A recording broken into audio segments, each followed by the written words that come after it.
Hello, you're watching Afghannews with Mohsen Jamal. NATO troops on Sunday handed control of the Panjshir Valley to Afghan forces in the latest of a series of security transitions. Panjshir is one of the most peaceful regions and is the sixth of 7 areas to be put under local forces control over the past week. Although the transition timetable has been roundly criticized as politically motivated amid skepticism over the ability of Afghan forces to ward off the Taliban rebels, Panjshir is cited as ripe for the handover.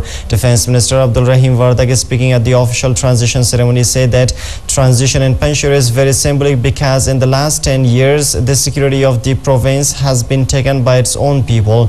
To complete the first stage of transitions, most of Kabul province will be handed over to local forces shortly in a process focused on the withdrawal of 150,000 NATO-led troops by the end of 2014.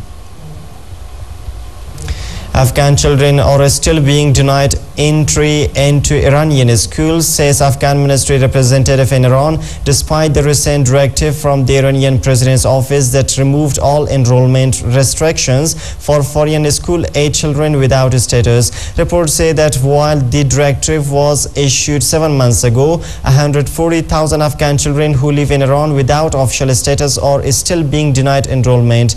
Shamsul Rahman Frotan, Afghan ministry representative, said none of the Afghan children who were to benefit from the directive have been able to get into Iranian classrooms. As school registration approaches, he said these children are still being denied their right to an education, adding that some schools declare Afghan children will only be accepted after Iranian children have been registered. He went on to say that high schools are rejecting Afghan students outright, even though the directive refers to all school levels.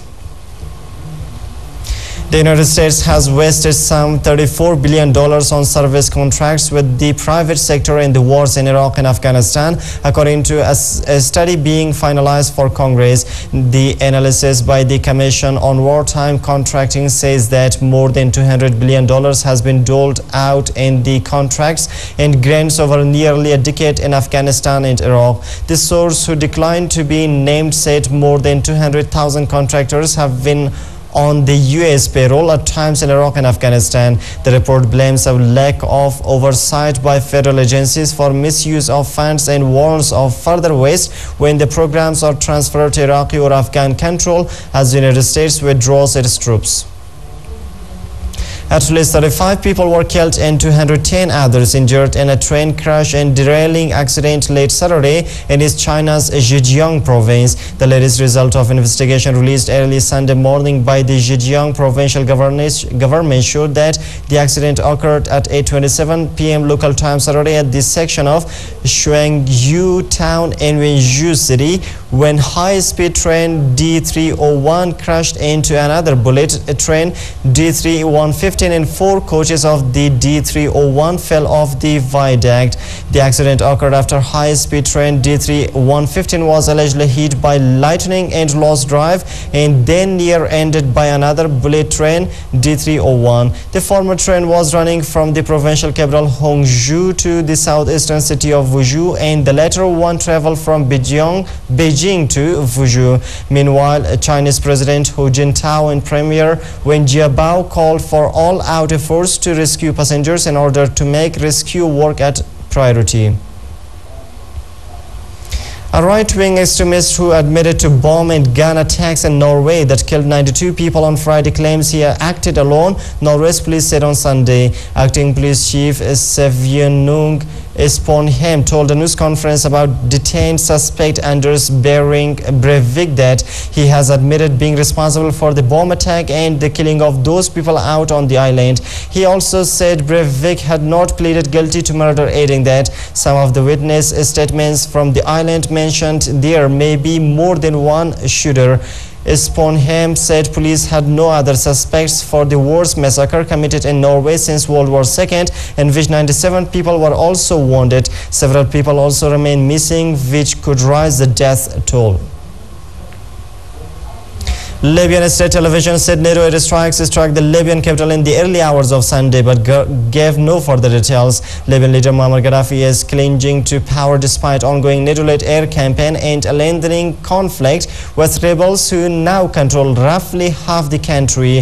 The explosions hit Tripoli around 1 a.m. local time on Sunday, a day after NATO launched airstrikes on what it said was a military command site in Tripoli. State television said the NATO strikes early on Saturday that hit civilian and military sites and had wounded at least several people. More than 231 people have been injured in clashes between groups of armed men and pro-reform protesters marching towards Egypt's Ministry of Defense in the capital Cairo, the country's health ministry has said. Thousands calling for the downfall of the country's ruling military council were trying to reach the military headquarters on Saturday when they were attacked by opponents armed with knives and sticks. Witnesses said most of the injuries occurred when civilians standing in front of military blockades hurled barrages of stones and actually 6 firebombs at demonstrators. The demonstrators fought back with stones torn up from the pavement. A car bomb targeting a military facility has killed at least 8 people and wounded 15 in Aden, the main city in southern Yemen, medics and soldiers have said. Soldiers reported that the blast went off as troops prepared to leave the facility for Abyan province, where security forces are engaged in fierce fighting with groups suspected of ties to Al-Qaeda. The car bomb was the second in less than 2 months in Aden and followed repeated warnings by officials that Al-Qaeda-linked fighters were infiltrating the Arabian Sea port city to prepare for attacks there against security forces. Thousands of people have been displaced by fighting in Zanzibar between security forces and the fighters. Yemen is home to one of the most active Al-Qaeda branches in the world.